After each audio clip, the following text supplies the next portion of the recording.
hands. They're going to keep. We are underway. A Temple of Malady is where the finals will begin here for Fabiano. #1 overall seed, so he gets to play. Top card goes to the bottom. We're going to head Danny's way. Both players are on 6 cards here as a Temple of Triumph comes off the top for Goldstein. That top card will go to the bottom. We'll take a look at Oppian Palace here for Fabiano. Goldstein will draw. Now, a card that will be excellent for Gerard in this matchup is Bioblight. Danny's going to do a lot of cooperating there. And Danny will just pass the turn back, so we'll go back to Fabiano. There's Yavimaya Coast. This is a copy of Rashasha's Secret. When your opponent does mulligan, looks a little bit better. Yeah, not bad. A couple cards in the graveyard. 2 for Fabiano, which is so important to his deck. Probably better, honestly, than having a removal spell at this stage, you know? Although Danny with some extraneous parts to discard. Yeah, Kaleido damage one of the cards discarded there. Danny will take a draw. It's Rabble Master, a card that demands an answer right away. Goblin token will come in. Fabiano's going to go down to 19. And this is a problematic card for Gerard's deck. Of course, he's got a lot of removal, but he needs to find it right away. Llanowar Waste.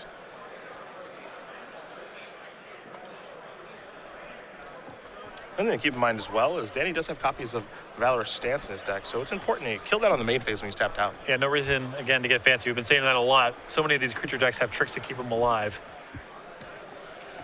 Goldstein going to attack here for 1. No, I'll play a copy of Monastery Mentor. That's another card that demands an answer right away. And that's what's really impressive about Danny's deck is he has a very low base, but if any of his creatures stick around, they can run away with it. An island for Fabiano. Will be land number 5.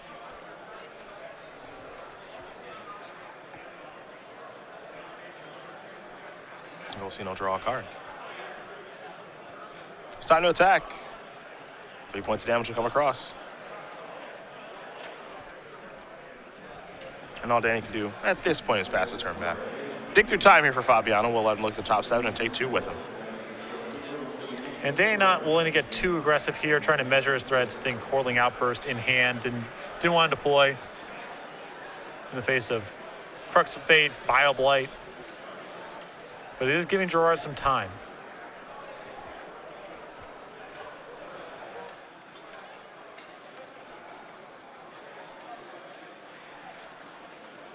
Fabiano has found at least 1 card he likes of those 7.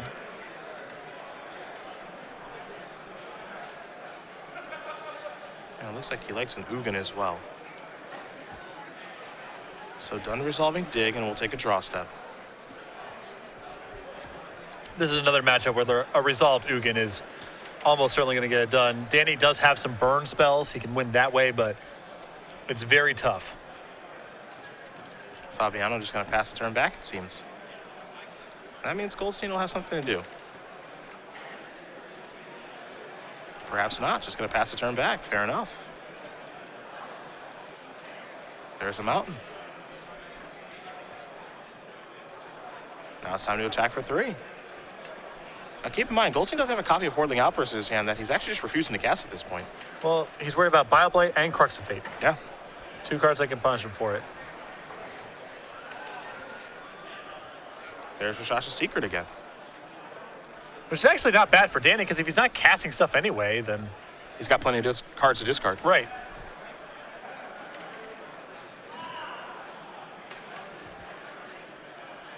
Though it will give away that he's kind of on this different game plan. Yeah. You know, if he discards these Whirling Outbursts.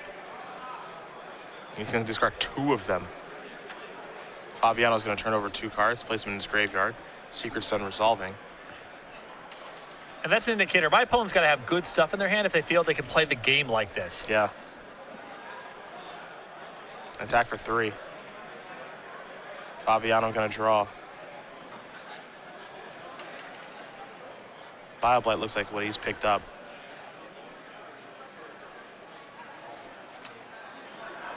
And Gerard really can't afford to take too many of these hits in this matchup because, again, Danny He's got more burn than a Siege Rhino deck. And Gerard is not one that can really gain a lot of life. Nope. Not game one, at least. Yeah. Post-board. Things change a little bit. They certainly do.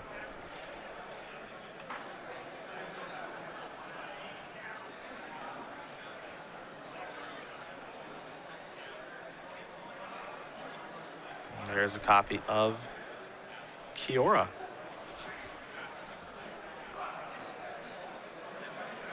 Not a great matchup for Kiora. No, not at all. But it'll do some work against Monastery Mentor for right now, or at least try. And a turn.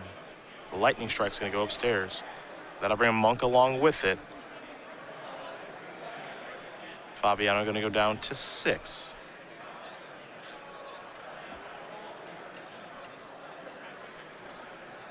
Goldstein going to untap. He'll take a draw. There's a copy of Manic Influence. This is a Goblin Rabble Master.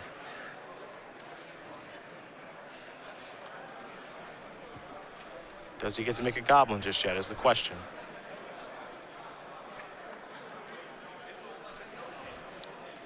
And what's Danny got left over here? Because if he's pushing for non-lethal in the face of a removal spell, you have to imagine he's got to have some left over here because he's been very conservative about how he's played this game thus far. Yeah, it feels like a burn spell.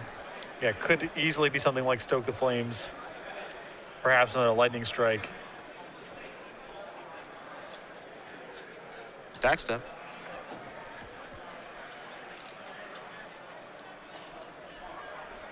Fabiano going to cast Bile Blight here. Take care of those Goblin tokens. You have to take 1 to cast it. So he's down to 5. Damage from the Monks and put Fabiano down to 4. Then he's just going to pass the turn back.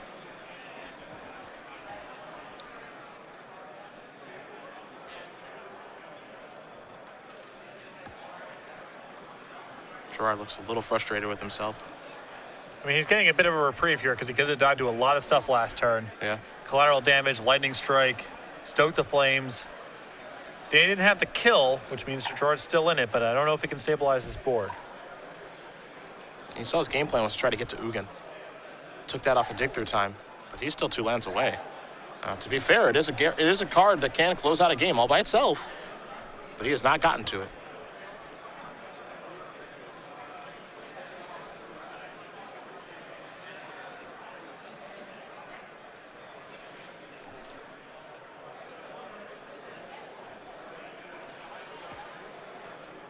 Hero's Downfall in Fabiano's hand, among other options.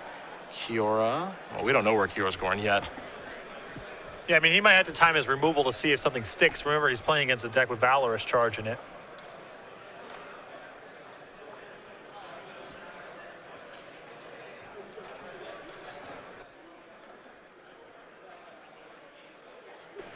Hero's Downfall in the upkeep. Yeah, this might be the Valorous Charge. I don't know if Gerard can beat it. I mean, he has to have a follow-up. Yeah. I'll give him a Monk token.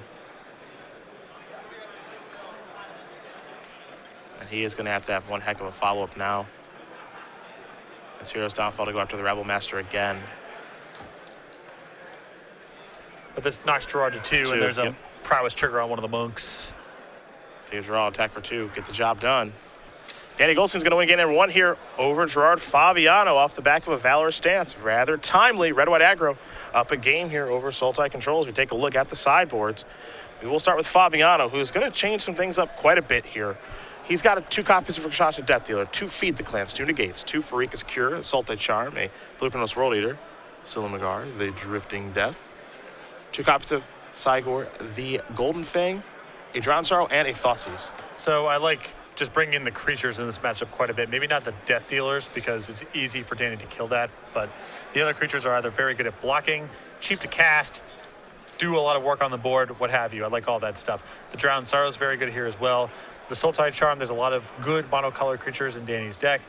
I like the 2 copies of Farika's Cure, and if Gerard was willing to bring in Feed the Clan against an Obzon aggro deck, I have to imagine he's bringing it against a deck with a much heavier burn package. That seems likely as we take a look at Goldstein's sideboard. 2 Hushwing Grith, a Stormbreath Dragon, 2 Erase, 2 Magma Spray, 2 Wild Slash, 2 Elspeth, 2 Hostilities, and 2 Glare of Heresy.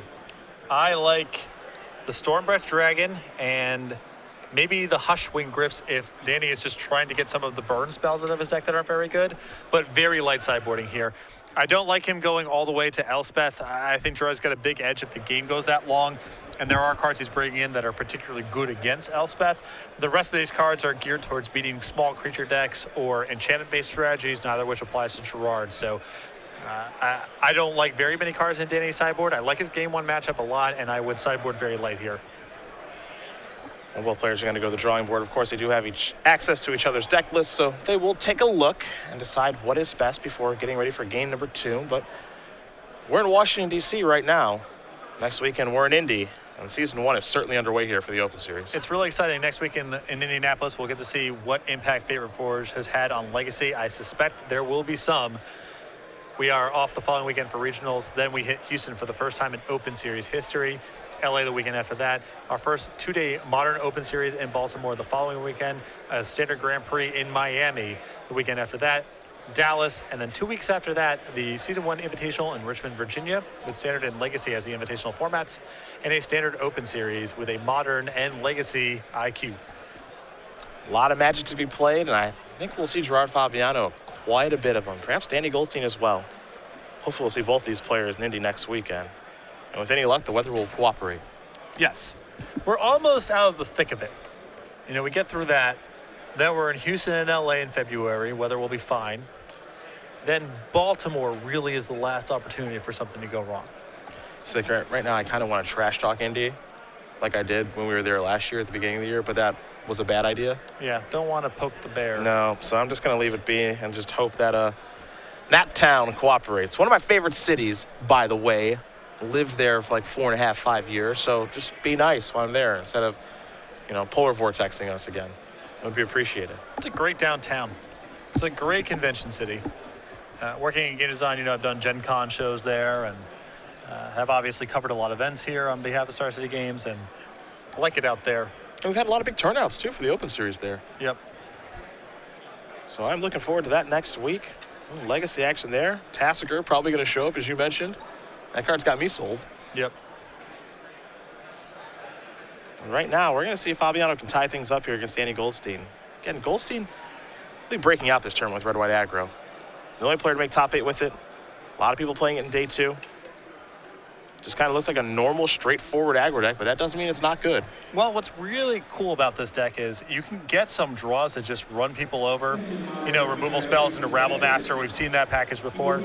But because there's that token element and you have some cards that allow you to stay later, there's no guarantee of death if the game goes beyond turn 5. And a lot of beatdown decks can't say that. So I really like, the thing I like a lot about this deck is just that the 3 mana threats, they put you to the test right away. Rabble Master and Monastery Mentor, they force you to have an answer. Exactly. It's you had to kill this right now or the game's going to get completely out of control. There's some nice reach with Stoke and Lightning Strike. But it's just kind of interesting. It's just, it really is just a straightforward aggressive deck. There's nothing fancy about what's going on here. It's just good cards across those 2 colors, and let's get down to business. Exactly. And no copies of Chain of the Rocks, which is considered to be, one of the biggest incentives to just build a straight red-white deck. Yeah. There's so many dual lands in this deck because it's color mana sensitive that it leaves room for only 6 mountains, which is not quite enough for that card. And Chain of the Rocks is a red-white card. Right. Through it's and through. in a lot of people's opinion, it's the red-white card. And it is absent here. So what are your favorite Indianapolis spots? Boy, oh boy. I tell you. Hard to pass up on. Well, I feel like you're rope-a-doping me in now, because I'm gonna say Noodles and Company. You're gonna make fun of me. No, just curious. All right, Noodles and Company. Okay. I like a steak and shake. Yep. I think St. Elmo's a little overrated, honestly. Yeah, it's more of an institution than an accurately rated sort of thing, but it's still fine. Yeah, Your trademark thing being cocktail sauce that has way too much horseradish in it. I I don't really know what you're doing there. Right, like my average evening out, if I had the option of spending roughly the same amount of money, either going to St. Elmo's or going to Steak and Shake, and then going to Nikki Blaine's for cigars and cognac, it's not even close. Much rather do option 2. Fair. Hey, that's fair. You and do then a you. little money left over to go to one of Indianapolis's many awesome downtown dive bars. Yes, they have quite a few. The perfect night out. They have a nice mall. The City Center Mall is nice. There's some nice stuff in the food court there. I know it's not the answer you're looking for, but that's just me. That's just me being honest. At the mall, look, man. I'm just telling the truth. They have some good stuff in the food court. Putting the mall, city on blast. That's right. They have some nice stuff there. Lucas Oil Stadium is nice. It's delightful. And this is where the Pacers play. It was Conseco Fieldhouse. It's not that anymore. But downtown Indy's kind of sweet. I don't need any crazy things to do. It's just nice. It's easy to get around.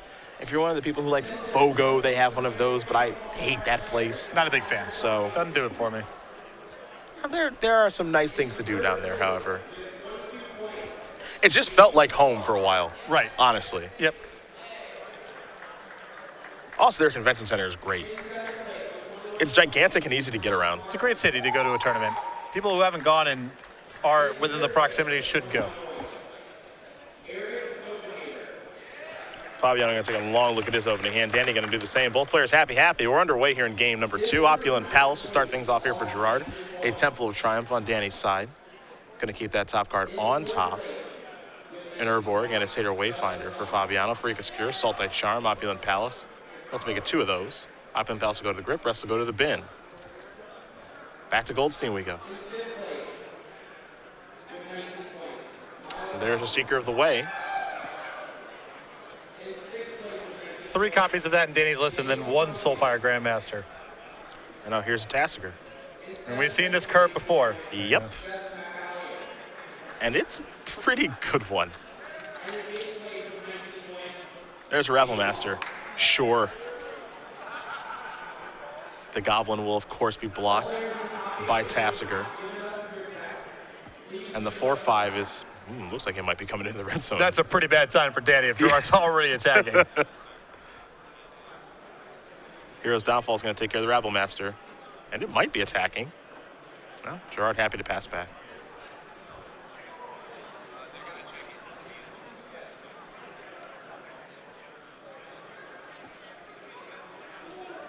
Going to turtle up behind his 4/5.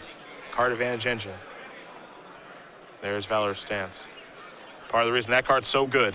Able to get that off the table. We're going to see a lot more of it, I'm sure, too. I mean, it's a good answer to Tasigur, along with a number of other cards. Magma Jet going to take care of Satyr Wayfinder. Danny wants to get the road clear for the Seeker to get a big hit in. Both the cards are going to go to the bottom. Seeker going to come across for 4. Goldstein going to gain 4. Back to Fabiano we go.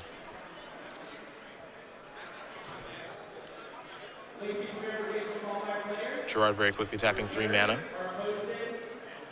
Here is Tasigur number 2. Pass the turn back. 2 mana available. Represents a lot of things in Gerard's deck. And only 2 copies of Valor's Charge in Danny 75, so not a lot of answers. Valor's Stance. Here's Negate to take care of Lightning Strike. And this shows you how much Danny respects this thing. I mean, he's running the Seeker right in after getting the second spell negated because he just has to try to do something. Yeah, got to get this off the table. And Gerard says, I'm going to take the damage, so I want my 4/5. And Danny will get to gain some life in the exchange, but it's very important for Gerard to have this in play. Now here's a copy of Pelucranos, the big fella, and passing the turn back. So Gerard has definitely switched up after sideboard. It's not a bad plan here in this matchup, just ramp into large creatures. You know, again, Danny does not have access to Chain of the Rocks, so these things are a nightmare for him to get through. Gerard still at a very high life total, and either one of these creatures uncontested is good enough to take the game over. Twirling Outburst, 3 Goblin tokens coming on in. And Danny will pass the turn back. Gerard with a Temple of Malady. Take a look at the top card, stays on top. And a simple passing of the turn. Goldstein will draw. Play of Plains. And simply pass the turn back yet again. It's time to activate Tasigur. 2 cards will be turned over. Feed the, wow, a motley crew. All of them are really good right now. Yeah, they really are. Feed the Clan, Negate, and Salumgar. And Salumgar's going to go to the hand. Here's a Stoke the Flames. Looks like that's just going to be going upstairs. I mean, this is Danny's backup plan. You know, he can't attack for the rest of the game. Yeah. So he can do this instead and hope that Gerard isn't able to get to one of his life gain spells or the counters and burn him out. And it's easy to laugh at Feed the Clan, but if Gerard draws one of those and casts it, this game is over. Yeah. I mean, Danny is willing to give him a creature that sweeps up almost all of his board, because what else is he going to do?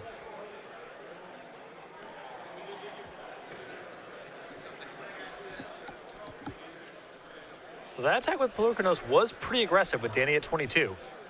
I mean, at this point, it does allow Danny to get in a hit with 2 creatures, knock him down to 6, which changes the math on some of the iterations of burn spells. I can appreciate that Gerard also feels like he can't play defense all day long, but there's a big difference between 7 and 6.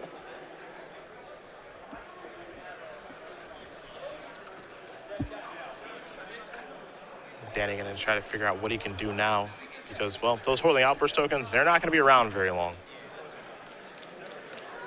It's a little bit of math, perhaps.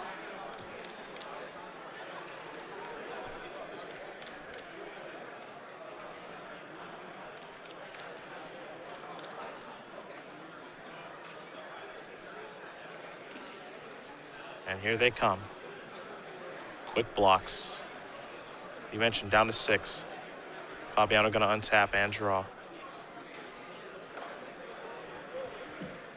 There's a Temple. Take a look at the top card.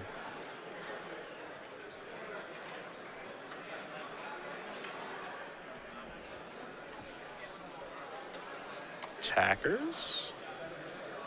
Looks like Pelucanos. All 3. There go the tokens. 5, 6, 8, 9, 10, 11, 12 points of damage. Just 2-turn clock. Yep, very fast. Yeah, just has to hope not to get burned out. What's he going to draw? And we didn't fire a burn spell off at the end of turn. You have to imagine Fabiano's going to win, and he's going to. Game number 2 goes to Gerard Fabiano. Sultai control, red-white aggro, headed to a 3rd and final one. And even when Tasigur is not in play for 1,000 turns, it's still doing a lot of work. Yeah, that card's busted. It's a good one. Let's just call it what it is. Straightforward, simple, and good. And the combination of that card with Seder Wayfinder is, boy, oh boy. Yeah, it's just gonna, I mean, it is gonna force people to adapt with their removal suite and what cards they're playing, you know? And it is vulnerable to a lot of the key removal spells of the format, especially if Valorous Stance just becomes prevalent in a lot of aggressive decks, which I expect. Sultai Charm, Abzan Charm, of course, Murderer's Cut. A lot of things handle it, but you can see the power of it when it goes unchecked. And people are gonna be casting it very, very early on in the game. Gerard's been busting that thing out on turn 3 and winning the game pretty easily multiple times through the top 8 here. Well, game number 3 going to be underway here for these players. Take a look at the sideboards. It should be a fun one here in just a moment. We'll get them all set to go, but in the meantime, we will show you the information for Grand Prix Miami. On March 6th through 8th, StarCityGames.com presents Grand Prix Miami. This standard event featuring Fate Reforged will be held in the heart of world-famous South Beach, and that's just one part of a great lineup of special guests and events. So much fun, you'll want to send a postcard to all your friends. Let's start with the swag. The beautiful beaches of Miami are well known, and Grand Prix Miami participants will get to commemorate their experience with an exclusive playmat featuring the Sand Surfer of Fate Reforged himself, Mardu Scout. The Mardu Scout playmat, promo foil Gristle brand, free 8-player on-demand side event voucher, 1-month StarCityGames.com premium voucher, and 10 SCG prize wall tickets where you can pick your prize and get the cool stuff you really want are all guaranteed for everyone just for playing in Grand Prix Miami. And thanks to StarCityGames.com's show up and play pre-registration, you won't have to stand in a check-in line to get your rewards. Miami's known for catering to VIPs, and so are we. VIPs at Grand Prix Miami get an exclusive collectible pin featuring Mardu Scout, an SCG water bottle, a VIP badge and lanyard, 40 additional SCG prize wall tickets, plus a copy of the out-of-print 2013 Grand Prix Miami playmat illustrated by fan favorite Liz Nugent. VIPs also enjoy the perks they've come to expect, including access to the VIP area, water stations, private pairings boards, and, by popular demand, preferred tournament seating. Not a VIP, but still want to get your hands on one of those sweet Mardu Scout pins? You'll have 2 shots to do so. On Friday, play in one of the 3 $20 sealed spectaculars, where for just $20 you get a Mardu Scout pin, 6 boosters to build your deck, and a chance to win tons of additional prizes. On Sunday, the Super Sunday Series offers every participant a Mardu Scout pin, a chance to win loads of additional prizes, and for the champion, an all-expense-paid trip to Wizards of the Coast headquarters to play in the $20,000 Super Sunday Series Championship. On Friday evening, Brian Bronduin and Chris Van Meter will take the popular Versus video series live, battling with some of the most popular standard decks. Come cheer on your favorite in person or tune into SCG Live to watch the action as it unfolds. No Grand Prix is complete without artists, and Grand Prix Miami is thrilled to welcome RK Post, Jeff Miracola, John Stanko, Jason A. Engel, plus special guest and illustrator of Mardu Scout, Zoltan Boros. We're also excited to announce our Grand Prix Miami guest of honor. Joining us all the way from France, Alexi Bricklot. Alexi is the illustrator of 8 Planeswalkers, including the original Lorwyn 5, along with dozens of other incredible works, and we are thrilled to have him join us in Miami for a rare stateside appearance. Can't make it to Grand Prix Miami? Join Cedric Phillips, Patrick Sullivan, and the rest of the SCG Live crew for live coverage of the entire event from start to finish, beginning on Saturday morning. On March 6th through 8th, StarCityGames.com presents Grand Prix Miami, a standard event you won't want to miss. Visit StarCityGames.com/GP Miami for more info, and we'll see you there.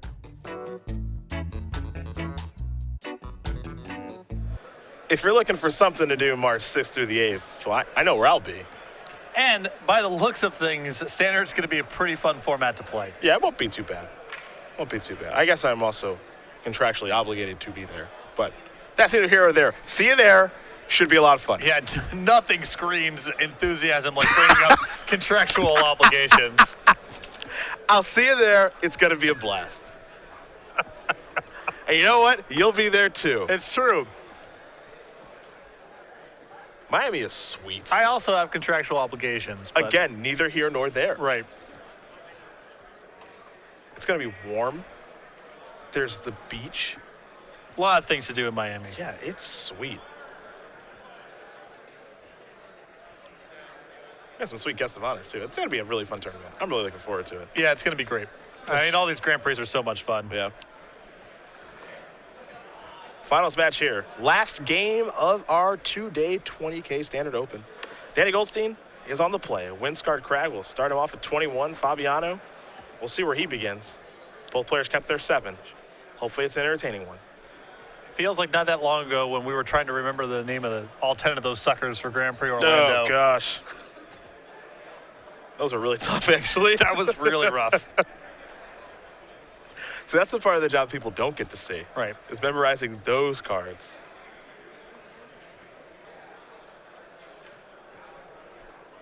There's a Plains. I know that one. Mm-hmm. Still got it. Yes, sure do.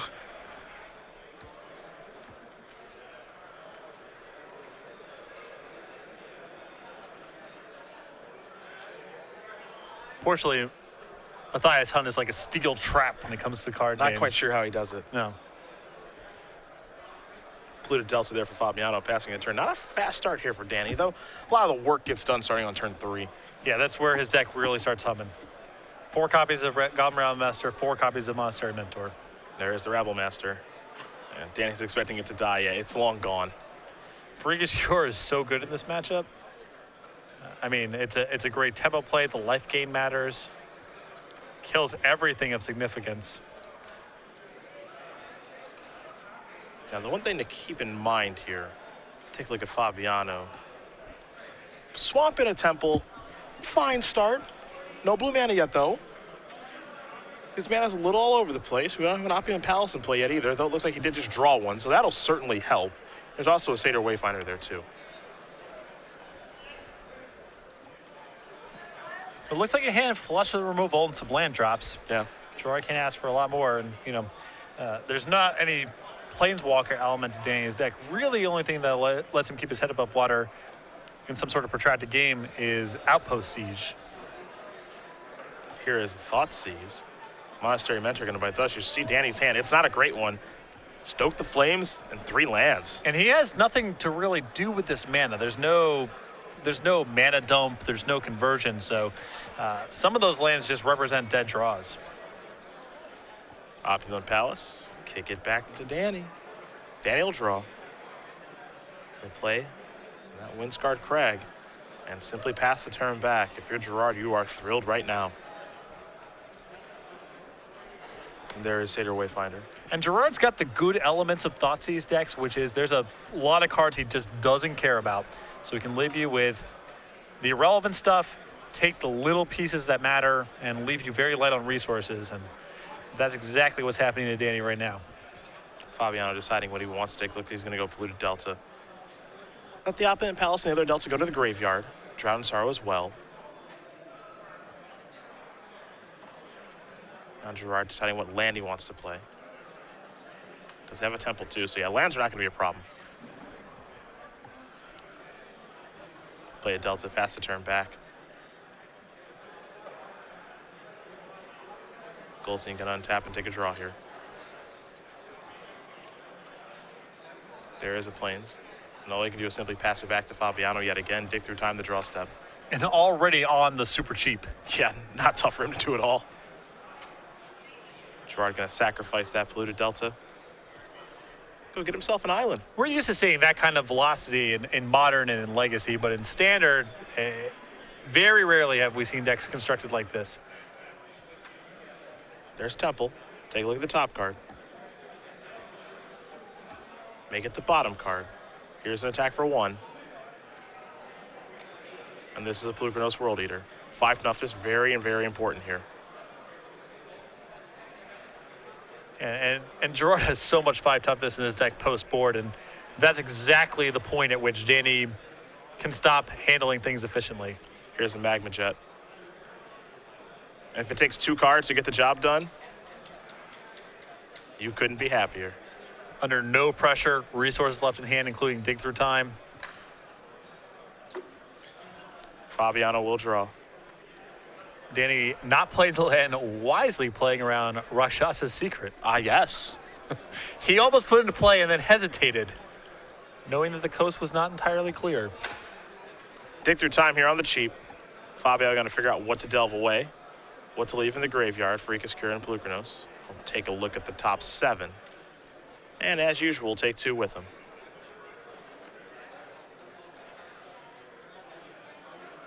Tasigur is 1. Hard to pass that up. Yeah, we're watching exactly what happens to Danny's deck here when he has to just slog through 5 times his creatures. Yeah.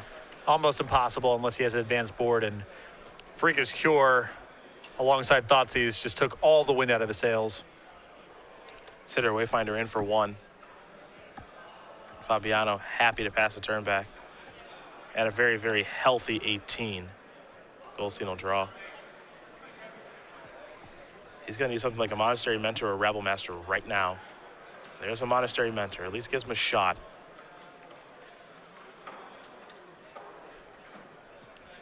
Fabiano looks at a copy of Hero's Downfall, decides now's a good time. Stoke the Flames. Here in response from Goldstein. We'll at least give him a Monk on the way out. Fabiano will draw. I mean, Gerard's going to be able to establish Tasigur here potentially with Freakish Cure. I mean, there's just a lot to like. Yeah, there is Tasigur.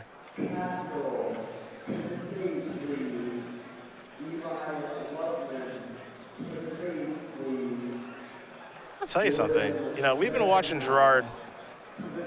You and I have known him for a long time. We've seen him quite a few times over the course of this tournament, and you know, some laughing has been involved just with some of the cards he's turned over with Seder Wayfinder. It does look a little bit crazy at times with the one-ups that he does have in his deck. I think his deck's really good. Yeah, there's something here. I mean, Yeah. I don't know if I agree with everything in the 75 or whatever, but his base of extremely efficient ways to get his graveyard milled over and Tasigur dig through time, this has been really potent. I mean, this tournament's been all him. Yeah. First overall seed, Only lost to Andrew Boswell. And there's been all sorts of comers, all sorts of matchups he's run into. And this is another disastrous reveal here for Danny. Yeah. The thing I take away when I'm watching, someone going kind of on a run like this, it's not like he's barely winning. No, we haven't watched too many close games. Yeah, he's kicking the crap out of the people he's been playing against. And even the games he's lost, it's always felt like, well, he's still drawing to Crux of Fate. He's still drawing to Ugin. He's still, he's not just out of the game here. Yeah. Rabble Master is the card underneath Ashiok. The rest were lands.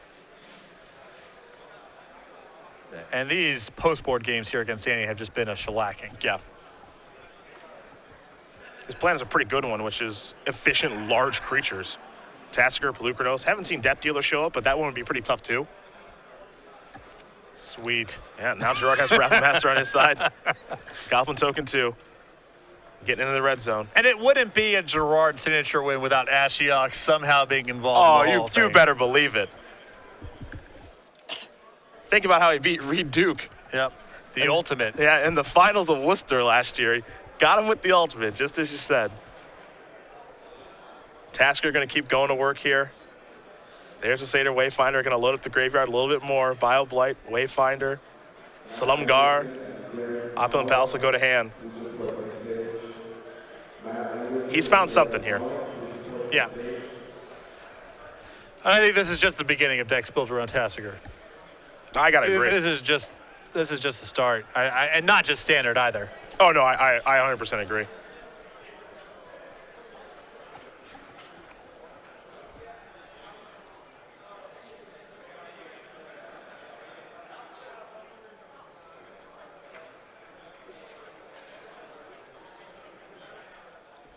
Opulent Palace. Player's making sure he hasn't played a land just yet. He's done 1,000 insane things this turn, so it's always good to double check. It is true.